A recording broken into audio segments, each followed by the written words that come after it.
આ વૈષ્ણવ Chinese ભેળની recipe આપું છું.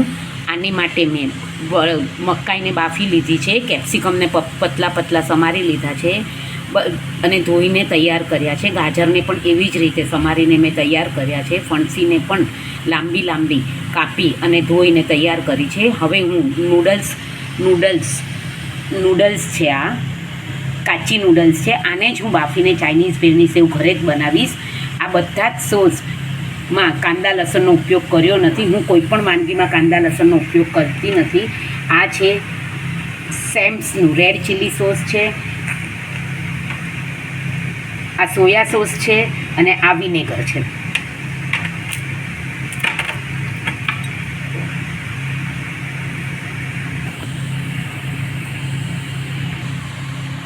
આમાં હું સુરભીનો ટોમેટો કેચઅપ નાખીશ, જે નો ઓનિયન નો ગાર્લિક છે.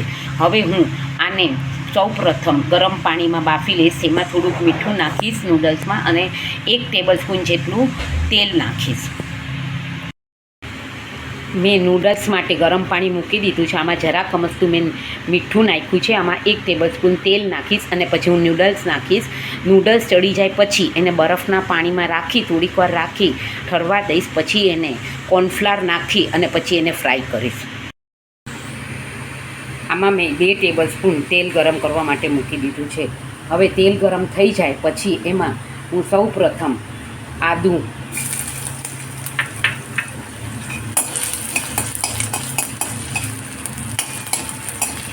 સતરાઈ જાય વ્યવસ્થિત રીતે પછી એમાં હું લાંબા કાપેલા મરચાં,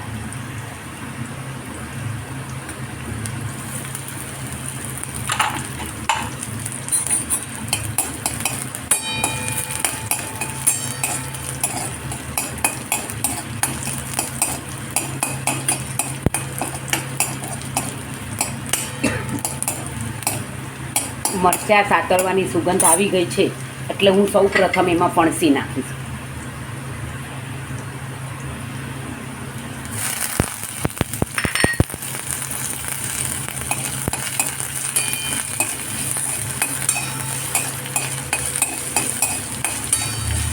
હવે હું આને ધીમા તાપે શેકીશ, સાતળીશ.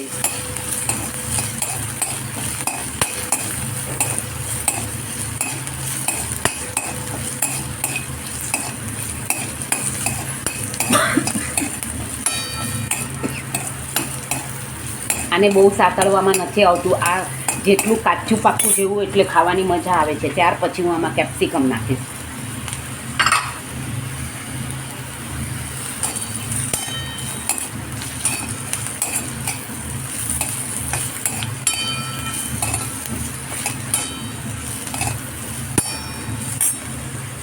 હવે થોડું સતળાઈ જાય પછી એમાં હું ગાજર નાખીશ.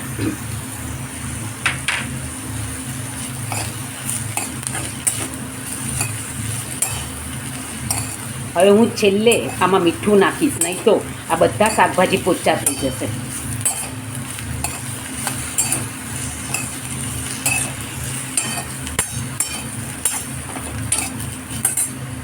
હવે મેં આ બાફેલી મકાઈ નાખી છે.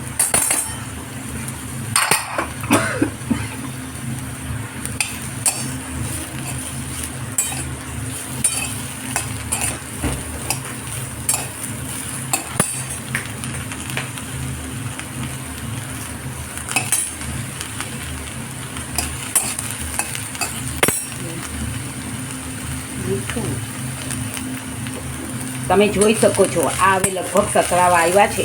હવે હું એમાં મીઠું નાખીશ. મીઠું આપણા સ્વાદ પ્રમાણે નાખવાનું છે આમાં.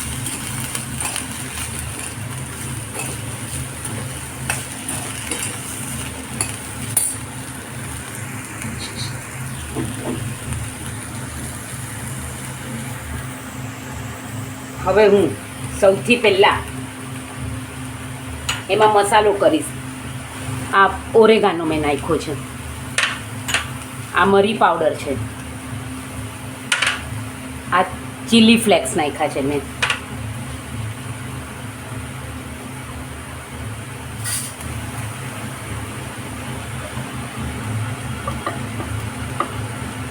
મેં 1 ટેબલ સ્પૂન જેટલું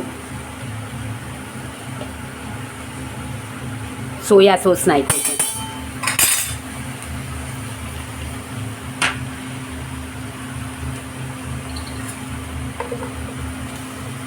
1 ટેબલ સ્પૂન મેં રેડ ચીલી સોસ નાખ્યો છે.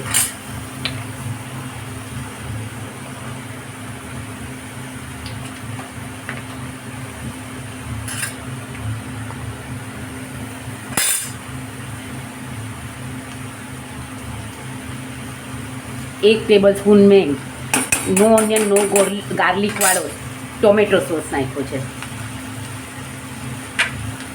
2 ટેબલ સ્પૂન નાખ્યા છે મેં.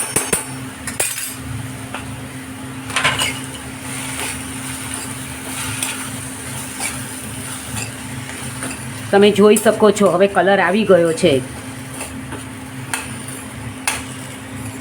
આ મેં બધા શાકભાજી સાતળી લીધા છે. હવે આમાંથી જેવી રીતે જોઈએ એવી રીતે થોડા થોડા લઈ સેવ મિક્સ કરી ને ખાવાના ઉપયોગમાં લઈ શકીએ છીએ. કારણ કે આમાં પહેલેથી સેવ જો નાખી દેશું તો બધું સેવ પોચી થઈ જશે ને સેવ ક્રન્ચી નહીં લાગે. હવે હું આના પ્રમાણે રાખી અને બાકી શાકભાજી કાઢી અને પછી બધામાં સેવ નાખી દઈશ.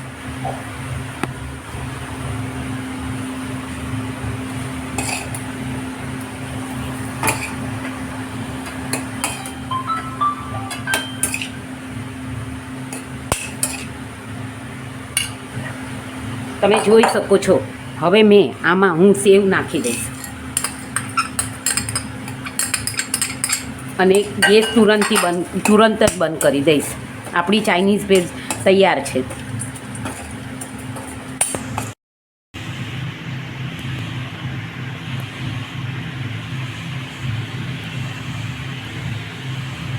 આ ભેળ આપણને ખાવામાં એકદમ જ ક્રન્ચી લાગશે. આપણે શાકભાજીને વધારે ચડવા પણ નથી દીધા એટલે માટે. અને આપણે જે નૂડલ્સ ઘરે તળ્યા છે એ પણ સરસ રીતે મિક્સ થઈ ગયા છે.